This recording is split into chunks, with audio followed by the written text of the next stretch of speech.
அதை உருவாக்குறது நம்ம தான். ஸோ அதனால் அந்த இதை செய்யுங்க அப்படின்னு சொல்லிட்டு அருமையாக அவருடைய எக்ஸ்பீரியன்ஸை அவர் சொன்னார். அதனால் நிச்சயமாக எல்லாரும் மனதிலையும் ஸ்மரணாணியோடு நல்லா வந்து சொல்லுவோம். அது எனக்கு ரொம்ப ஏன்னா இந்த நேரத்தில் வந்து நான் சின்ன வயசுல வந்து ட்ராமா சமண சாதனை செலக்ட் பண்ணுறேன். என் ஃப்ரெண்ட்ஸ் எல்லாம் செலக்ட் பண்ணாங்க. எனக்கு செலக்ட்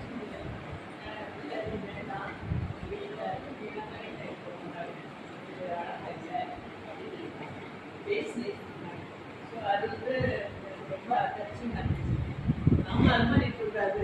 அதனால நான் வந்து எப்பவுமே கொஞ்சம் இதாக இருக்க பிள்ளைங்க, படிக்காத பிள்ளைங்க, நல்ல இல்லை